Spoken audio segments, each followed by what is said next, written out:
மகுடம் நிகழ்ச்சியை பெருமையுடன் வழங்குபவர்கள் உழவர் உற்பத்தியாளர் சங்கம் அருங்குளம் மற்றும் உழவர் மேடை பல்சுவை மாத இதழ்.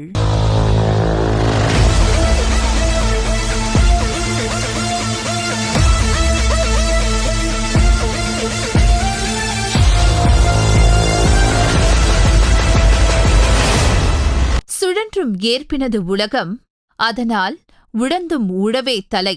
உழவுத் தொழிலின் சிறப்பையும் அது எவ்வளவு முக்கியமானது என்பதையும் வள்ளுவர் அன்றே தெரிவித்தார். எல்லா தொழில்களையும் விட உழவுத் தொழிலே சிறந்தது. உழவுத் தொழில் இல்லையென்றால் உலகம் இயங்காது. உழவர்களின் உழைப்பால்தான் மற்ற தொழில்கள் அனைத்தும் நடைபெறுகின்றன. உழவுத் தொழிலில் இருக்கும் நெருக்கடிகளை எண்ணி வெவ்வேறு தொழிலுக்கு சென்றாலும் உலகம் ஏரின் பின்தான் இயங்குகிறது. பாரம்பரிய விவசாயம் மற்றும் நவீன விவசாயத்தை மக்கள் பின்பற்றி வருகிறார்கள். விவசாயத்தை கையில் எடுத்து ஒருங்கிணைத்தவர்கள் நம்மாழ்வார், நெல் ஜெயராமன், P.R. பாண்டி, ஐயா கண்ணு, தெய்வ சிகாமணி, வழக்கறிஞர் ஈசன். இவர்கள் விவசாயிகளை வழிநடத்துபவர்கள். விவசாயம் பல சூழ்நிலைகள், பல்வேறு காரணங்களால் விவசாயிகளின் வாழ்க்கை என்பது இயற்கை சீற்றங்களுடன் பின்னிப் பிணைந்தது. மழை, வெள்ளம், வறட்சி, புயல், நிலச்சரிவு, பூச்சித் தாக்குதல், இயற்கை சீற்றங்களால் வாழ்வாதாரம் பெரிதும் பாதிக்கப்படுகிறது. பல்வேறு இயற்கை சீற்றங்களால் உயிரிழந்த விவசாயிகளுக்கு மௌன அஞ்சலி. அதற்கான போராட்டங்கள், அரசிடம் கோரிக்கை வைப்பது, நிவாரண நிதி வாங்கிக் கொடுப்பது என அனைத்திலும் இவர்களின் பங்கு முக்கியமாகும். அந்த வரிசையில் திருவள்ளூர் மாவட்டம் திருத்தணி அருகில் அருங்குளத்தில் வசிக்கும் P. நாககுமார் தலைவர், உழவர் உற்பத்தியாளர் சங்கம், மாநில வேளாண்மை ஆலோசனை கமிட்டி உறுப்பினர், பாரம்பரிய நெல் விவசாயிகள் பயிர் விளைச்சல் தேர்வு கமிட்டி.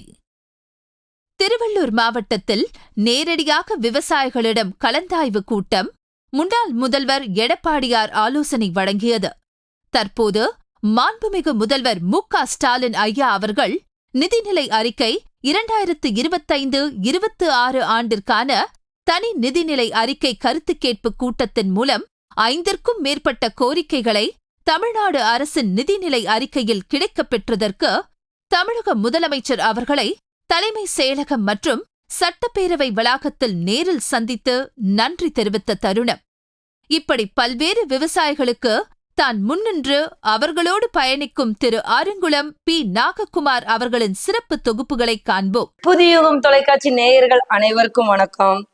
ஹாய் மக்களே, இப்ப நம்ம எங்க வந்திருக்கோம் அப்படின்னு பாத்தீங்கன்னா திருவள்ளூர் மாவட்டம் திருத்தணி தாலுகாவுக்கு அருகில் உள்ள அருங்குளம் என்ற கிராமத்திற்கு வந்திருக்கிறோம். வாங்க பார்க்க போலாம். விதை முதல் விளைச்சல் வரை மக்கள் நலனே விவசாயத்தின் நலன். உழவன் சேற்றில் கை வைத்தால் மட்டுமே நாட்டில் அனைவரையும் வயிற்றையும் நிரப்ப முடியும். நாட்டின் பொருளாதாரத்தையும் நல்லொழுக்கத்தையும் உலகத்துக்கே எடுத்துரைத்தவன் விவசாயி.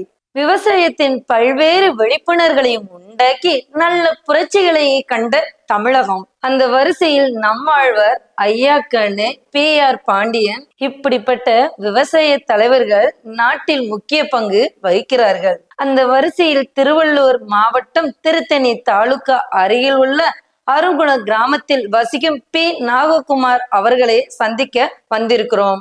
தலைவர் உழவர் உற்பத்தியாளர் சங்க அருங்குளம், மாநில வேளாண்மை ஆலோசனை கமிட்டி உறுப்பினர், பயிர் விளைச்சல் தேர்வு கமிட்டி உறுப்பினர்.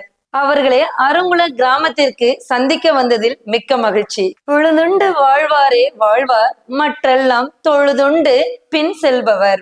இந்த திருக்குறளின் வரிக்கு ஏற்றாற் போல நீங்களும் இருக்கீங்கள் ஐயா. மகுடம் நிகழ்ச்சியின் மூலமா உங்களை சந்திப்பதில் மிக்க மகிழ்ச்சிங்க சார். புதியுகம் தொலைக்காட்சி நேரில் வாயிலாக விவசாயிகள் சார்பாக வணக்கங்களை தெரிவித்துக் கொள்கிறேன். திருவள்ளூர் மாவட்டத்துக்கு வந்ததுக்கு எனக்கு ரொம்ப சந்தோஷமா இருக்குங்க சார். நம்ம திருவள்ளூர் மாவட்டத்துல நிறைய சிறப்பு இருக்குன்னு சொல்றாங்க.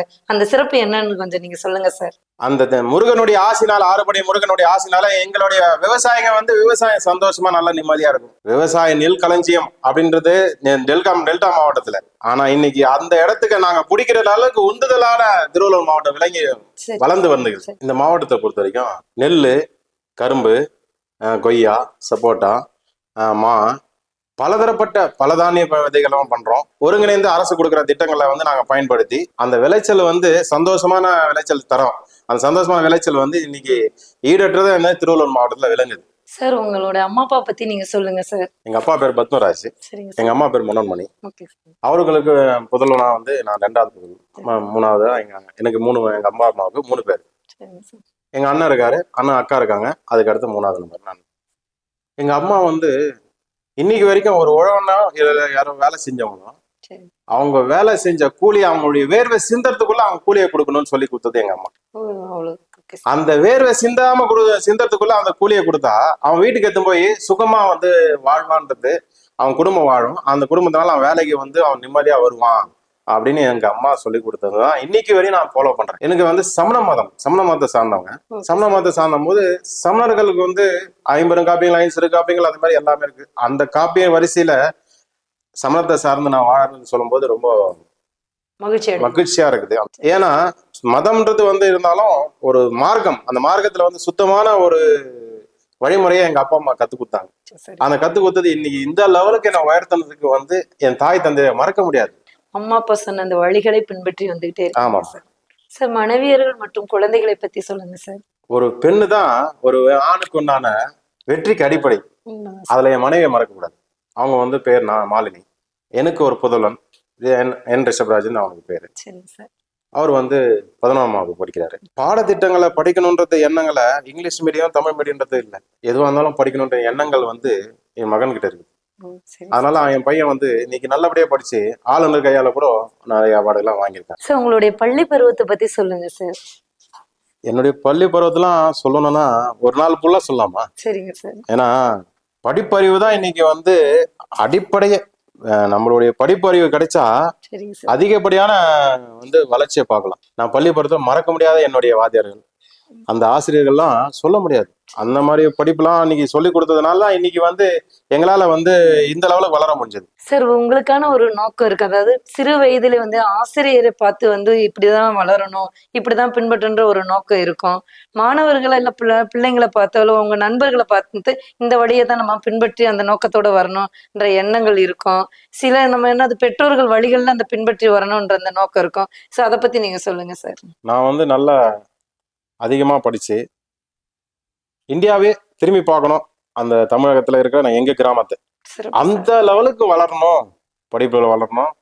நல்லா எங்களுடைய அச்சீவ்மெண்ட், அதான் எதனுடைய நோக்கமோ அந்த நோக்கம் வின் பண்ற லெவலுக்கு வளரணுன்றது என்னுடைய ஆசை. என் தாய் தந்தையர்கள் வந்து இதை இப்படிதான் செய்யணும், இந்த விஷயங்களை இந்த செய்யணும் அப்படின்றது சிறு வயதுல கத்துக் கொடுக்குற ஒரே ஆசிரியர் அவங்க தான். 1000 தான் இருந்தாலும் அவங்க கத்துக் கொடுத்ததுக்காக தான் அதனுடைய பிரதிபலிப்பு தான் நாங்க, இல்லைன்னா எங்களெல்லாம் எதுவுமே கிடையாது. சார் நீங்க முதல்ல வேலை பார்த்த அந்த அனுபவத்தை பத்தி சொல்லுங்க சார். அதுக்கப்புறம் அதுல இருந்து கிடைத்த அந்த வருமானம், அதுல அம்மா அப்பா எவ்வளவு சந்தோஷம் அடைஞ்சாங்க, அதை பத்தின சொல்லுங்க சார். நான் முதல்ல சம்பாரிச்ச சம்பளம் வந்து எழுதுறேன்னா சொல்லுங்க சார். 350 ரூபா. 350 ரூபா. ஒரு மாசம் 30 நாள் சம்பளம் 350 ரூபா. அந்த சம்பளம் வாங்கி போய் நான் கொடுக்கும்போது என் தாய் தந்தைகளுக்கு வந்து அந்த நேரத்துக்கு அந்த பெரிய தொகை.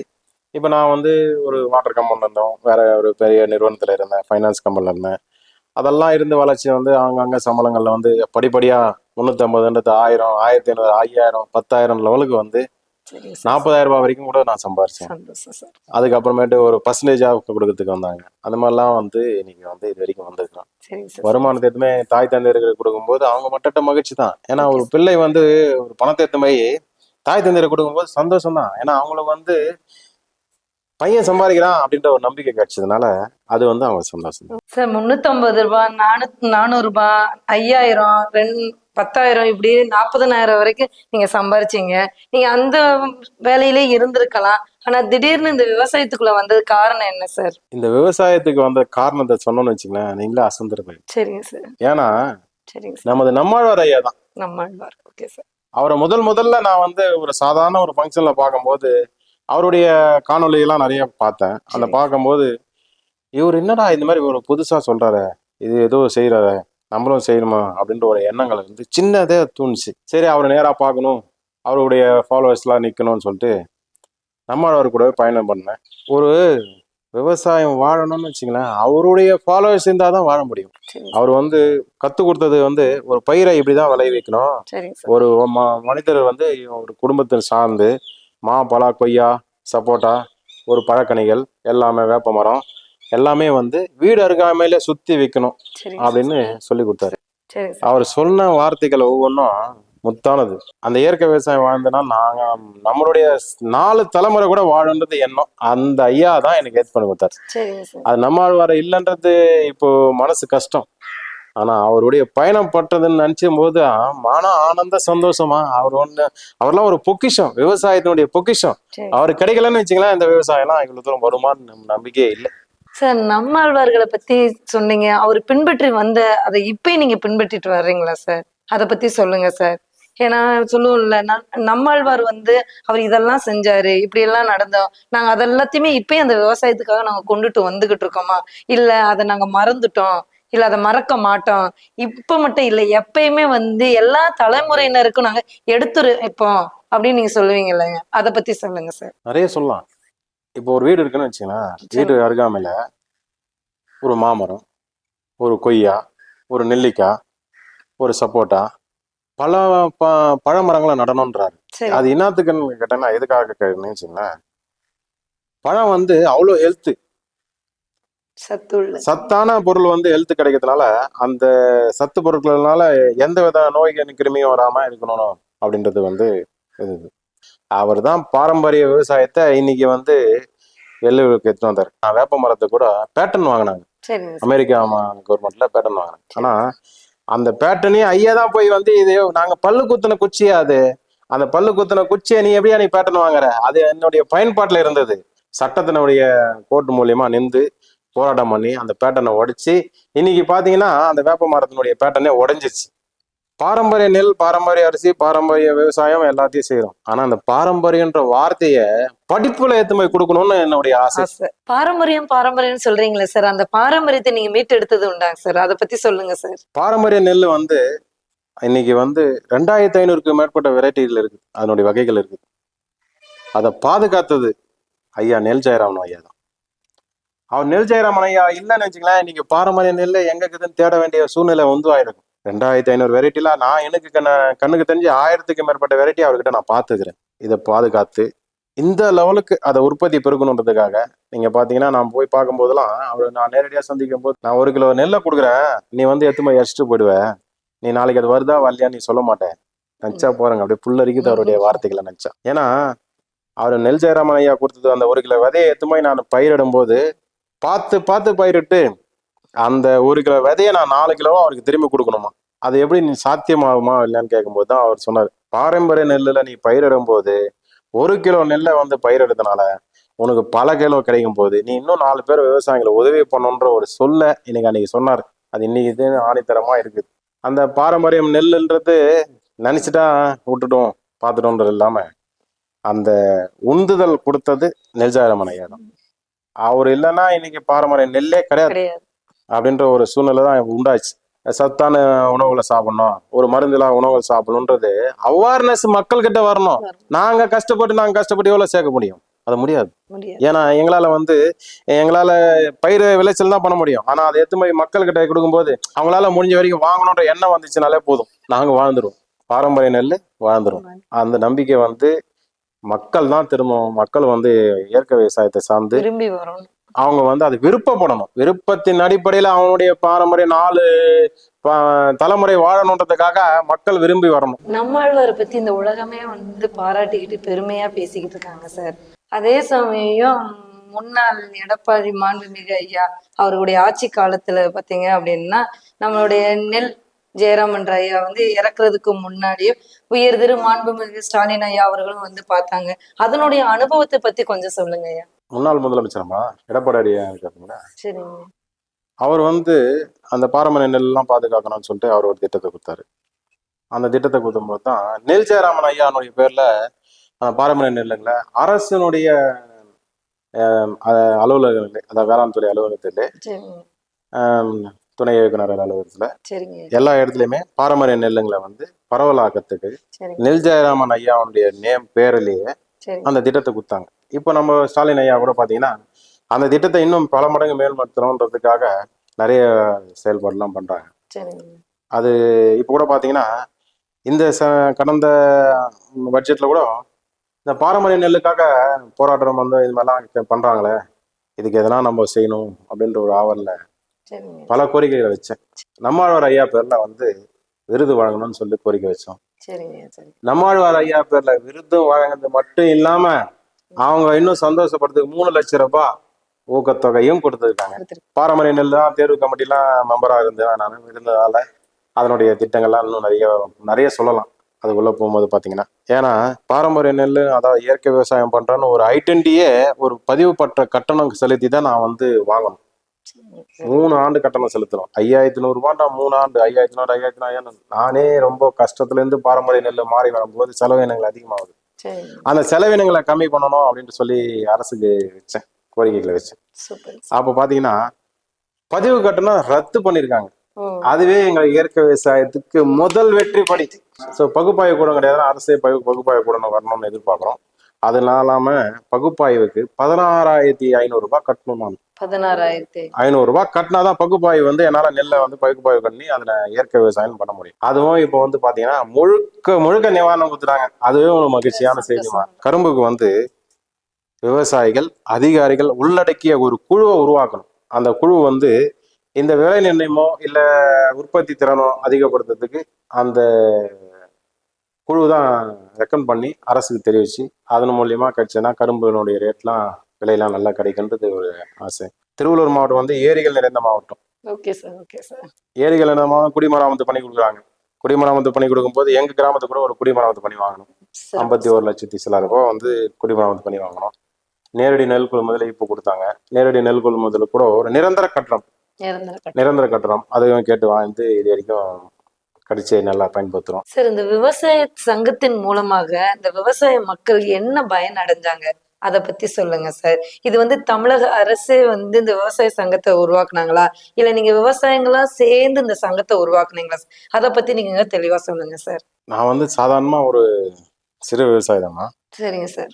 சிறு விவசாயம் இருக்கும்போது எந்த ஒரு திட்டத்தையும் போய் நான் கேட்கும்போது அந்த திட்டம் என்ன கிடைக்குது என்ன திட்டம் அப்படின்ட்டு வர்றதுக்கு அரசுல இருந்து கிடைக்கிற திட்டத்தை ஒரு தனிநபரா அச்சீவ் பண்ண முடியல. இன்னைக்கு விவசாய புரட்சி செய்யணும்னு வச்சுக்கலாமா, இயற்கை விவசாயம் மட்டும் செஞ்சு மட்டும் நம்மளால பண்ண முடியாது. ஏன்னா 100 கோடி மக்களுக்கு 3 வேளை உணவு கிடைக்கணும்னு வச்சுங்களேன்.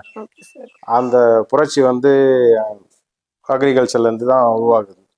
அதை உருவாகும் போது மருந்துலா பயிராம மருந்தோட பயிரும் ரெண்டுமே இணைந்துதான் இன்னைக்கு இவ்வளவு தூரம் வெற்றிகரமாச்சு. நம்மளுக்கு வேண்டியதை என்னான்றத அரசுக்கு தெரியப்படுத்தணும்னு வச்சுங்களேன். ஒண்ணு வந்து அவங்க செவி சாய்த்து கேட்கறதுக்கு ஒரு சங்கமா பதிவு பண்ணணும்ன்றது அப்பதான் எங்களுக்கு அனுபவிச்சும் கிடைச்சது.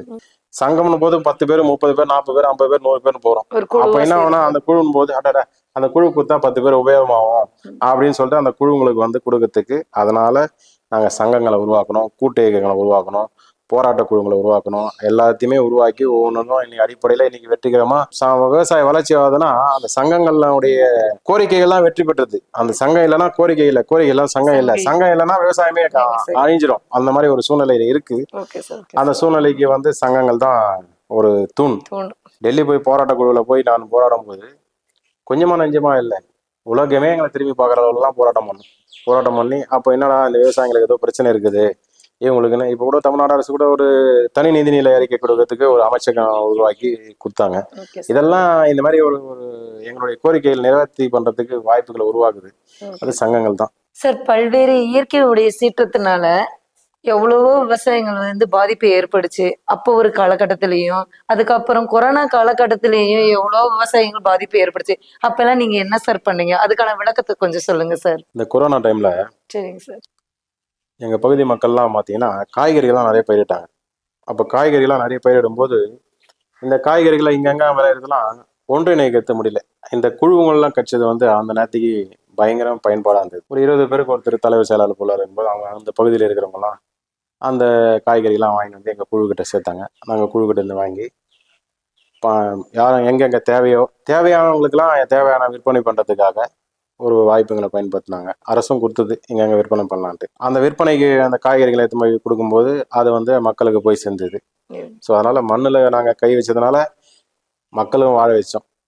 இப்போ கஷ்டமான காலத்துல அந்த காலத்துல பாத்தீங்கன்னா அந்த பணங்கள்லாம் இந்த காய்கறிகள்லாம் எடுத்து போய் சேர்க்கும் போது இல்லாத காலத்துல நீங்க உதவி செஞ்சுக்கிறோம். அதுக்கும் அந்த நேரத்துல வந்து அந்த விவசாயம் தான் வாழ வச்சது. நிறைய அந்த குரோண்டன் ஃபேமிலின்னு சொல்லுவாங்க, அதாவது பாதிக்கப்பட்ட குடும்பங்கள், அவங்களுக்குலாம் நாங்கள் வந்து எங்கள் குழு மூலியமா 100 ரூபாய்க்கு ஒரு பையை கொடுத்தோம். பைய அந்த 100 ரூபாய்க்குள்ள 7 விதமான காய்கறிகள், 2 விதமான கீரைகள், அதுக்கு வந்து கருவேப்பிலை, கொத்தமல்லி, இது மாதிரி குறைவான பணத்துல நிறைய அந்த கொடுத்துருக்கீங்க. எங்களுக்கு பணங்கன்றது முக்கியம் இல்லை, அவங்கள வாழ வைக்கணுன்றது வைக்கணுன்ற ஒரு முக்கியம். எண்ணம். அதனால நாங்கள் அந்த குரோட்டன் ஃபேமிலியில் இது மாதிரி பையெல்லாம் கொடுத்தாங்க. அதெல்லாம் அதில் வந்து அதில் கூட பார்த்தீங்கன்னா நாங்கள் 10,000க்கு நான் அது அதிகமான பைகளை கொடுத்துக்கிறோம். வரதா புயல் வந்தது. வரதா புயல் போதுன்னா நிறைய தென்னை மரங்கள் விழுந்துச்சுமா, நல்ல தென்னை மரம்லாம் விழுந்து எங்களுக்கு கூட பார்த்தீங்கன்னா 40 மரம் வச்சுருந்தேன். 40 மரத்தில் பார்த்தீங்கன்னா 22 தான் அங்கே மீதி போயிடுச்சு. சரிங்க சார், சரி. அதெல்லாம் வந்து இயற்கை. ஓகே.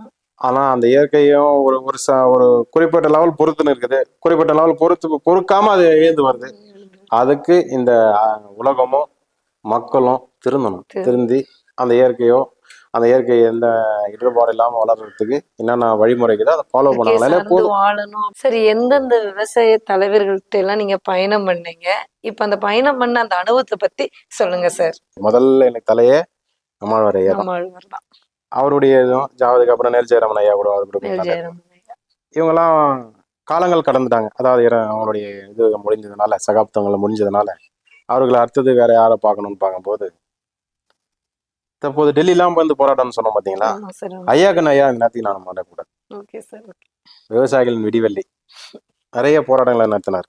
பல போராட்டங்கள் என்னத்துக்கு நடத்துறாருன்னா, இன்னைக்கு கூட பார்த்தீங்கன்னா அவருக்கு கேட்குற கேள்வி என்னன்னா, என்னுடைய நெல்லுக்கு உண்டான விவசாய பொருளுக்கு உண்டான ரேட்டை நிர்ணயம் பண்ணு, உன் மானியம் எனக்கு வேணாம். ஏன் அப்படின்றாருன்னா, மானியம் வந்து நீ வந்து கொடுக்கறதுனால அதை வாங்கி வாங்கி நான் செலவு பண்ணி அதுக்கே உங்ககிட்டே கொடுக்கத்தாக்குது. ரேட்டை நீ விலை நிர்ணயம் பண்ணுறேன்னு வச்சுங்களேன், எனக்கு என்ன ஆகும்னா நான் போராட்டம் இல்லை வின் பண்றதுக்கு அதிகமா போகும். எப்படின்னா இப்போ 30,000 கிடைக்கிறது 45,000 வந்துடும். 45,000 30,000 செலவு பண்ணா 5,000 சேவிங்ஸ் வருது. அந்த 5,000 வந்து என்னன்னா அடுத்து எனக்கு என்ன பண்ணலாம் அப்படின்ற ஒரு எண்ணங்களை தூண்டுறதுக்கு விலை நிர்ணயம் தான் கேட்டுங்க. அரசுகள் வந்து விலை நிர்ணயத்தை பர்ஃபெக்டா பண்ண மாட்டேங்குது, அதுங்களாம் பண்ண வைக்கணும். அதுதான் அவருடைய ஐயாக்கனுடையது.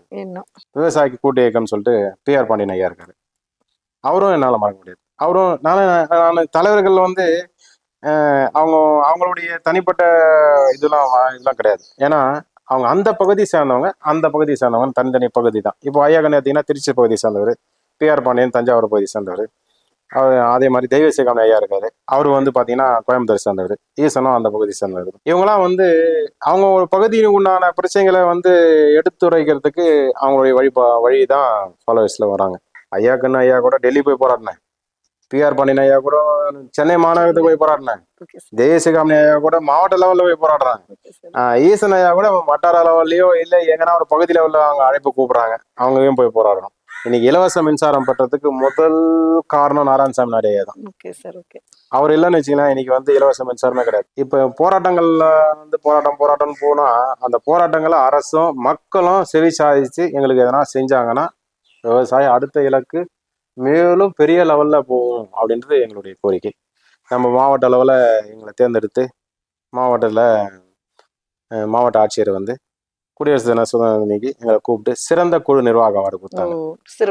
அது பணமுடிப்பு ஒரு சர்டிபிகேட்டும் கொடுத்தாங்க. சரி, பணமுடிப்பு நான் ஒரு பெரிய விஷயம் இல்லை, சர்டிபிகேட் ஒரு அங்கீகாரம் கிடைச்சது. நாங்க வந்து ஒரு நல்ல குழு ஒன்று, அந்த குழு மூலியமா நாங்க நிறைய திட்டங்களை எடுத்து போனோம். அந்த திட்டம் போகும்போது முன்னாள் முதலமைச்சர் ஐயா எடப்பாடி அவர் வந்து திருவள்ளூர் மாவட்டத்தில் வரும்போது எங்களை மதிச்சு எங்க குழுவை தான் உட்கார வச்சு நாங்க முதன்மையா பேசணும். அப்ப பேசும்போது அவர்கிட்டயும் நிறைய கோரிக்கைகளை வச்சு அவரும் நிறைய கோரிக்கைகளை ஏற்று கொடுத்தாரு. இப்ப கூட பாத்தீங்கன்னா இந்த ஆட்சியில நம்ம ஸ்டாலின் ஐயா முதலமைச்சர் ஐயா அவரும் எங்களை கூப்பிட்டு பல கோரிக்கைகளை கேட்டாங்க. விவசாய கோரிக்கைகளை நிறைய வச்சோம். அதுல ஒரு 5 கோரிக்கைக்கு மேற்கட்டு நிறைய இருந்தது. அந்த 5 கோரிக்கையில இந்த குழு சார்ந்த கூட ஒரு கோரிக்கை வச்சேன். பொருளீட்டு கடன், எதனா ஒரு பொருள் வாங்குறேன் அதனால அதுக்கு பொருளீட்டு வாங்குறத வச்சு எங்களுக்கு கடன் கொடுங்க அப்படின்னு சொல்லிட்டு கேட்டோம். இது மாதிரி திட்டங்களை யாரும் கேட்கல, நீங்க கேட்டீங்க, உங்க குழுனால கேட்டீங்கன்றதுனால இப்போ நம்ம தமிழக அரசு வந்து அந்த திட்டத்துக்கு 10 லட்சம் ரூபாய் பொருளீட்டு கடனுக்கும் ஆதரவு தெரிவிச்சு இதுவும் சக்சஸ்ஃபுல்லா வெற்றி ஆயிடுச்சு. சங்கங்கள் தான் பயன்பட்டு உள்ள போகணும். போய் இன்னைக்கு எங்க உழவர் உற்பத்தியாளர் சங்கம் மருங்குளம் வந்து ஒரு நல்ல நிலையில இன்னைக்கு வந்து நல்ல நிலையில் பண்ணினுக்கிறோம். அது நிறைய எங்கள் நண்பர்கள் நிறைய இருக்காங்க. அவங்களாம் வந்து இன்னைக்கும் மறக்க முடியாதவங்க. என்னைக்கும் வந்து லாபமோ நஷ்டமோ கூப்பிட்டா செய்யணும். வரணும் அப்படின்ற எண்ணங்கள் இருக்குது. எங்க குழுவினர் எல்லாருமே என்ன சொன்னாங்க அப்படின்னா, அவர் விவசாயத்தை மட்டும் சார்ந்து இல்ல, ஆன்மீகத்துல அவர் ரொம்ப சிறந்து விளங்குகிறாரு அப்படி எல்லாம் சொல்லிக்கிட்டு இருக்காங்க. அத பத்தி சொல்லுங்க சார்.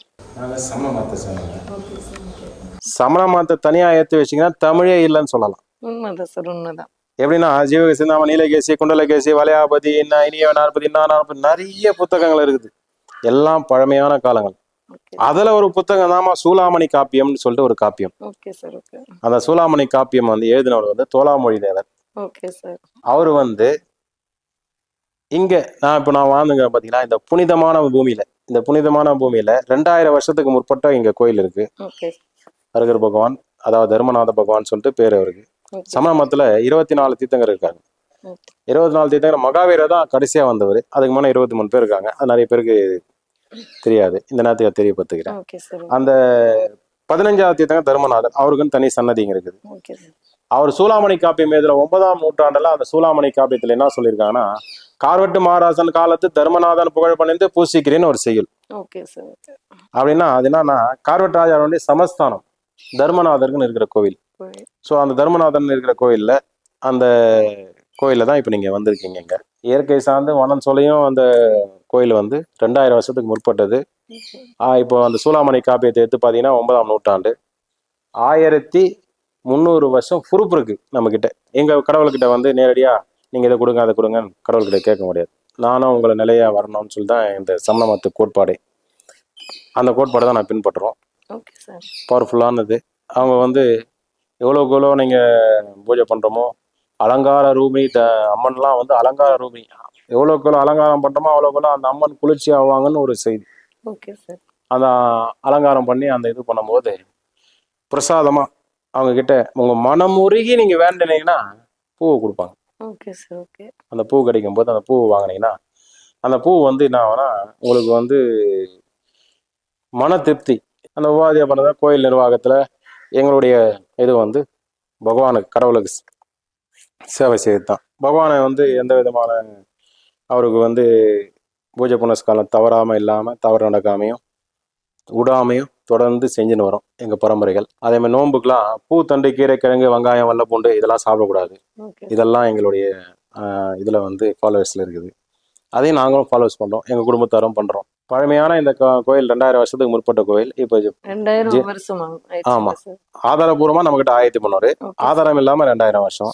இந்த கோயில வந்து புனரமைக்கப்பட்டது, புனரமைப்பு வேலையை இப்ப நடந்து இப்ப என்னுடைய காலங்கள்ல நான் வந்து இப்ப செஞ்சுருக்கிறோம். வருமானம் இருக்கோ இல்லைனாலும் அந்த கோயிலுடைய வாழ்வாதாரம் இன்னும் ஒரு 1000 வருஷத்துக்கு மேல் கொண்டு எடுத்துட்டு போகணுன்றதுக்காக செஞ்சு இது வரைக்கும் வெற்றிகரமா முடிச்சிட்டோம்.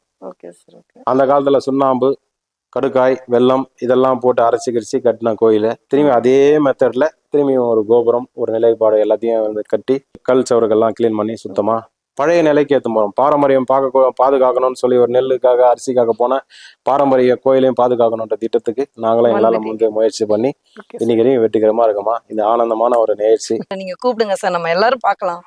ஆமாம்மா, இதுதான் எனக்கு சந்தோஷம். ஏன்னா எங்க ஊரு எங்க விவசாயி.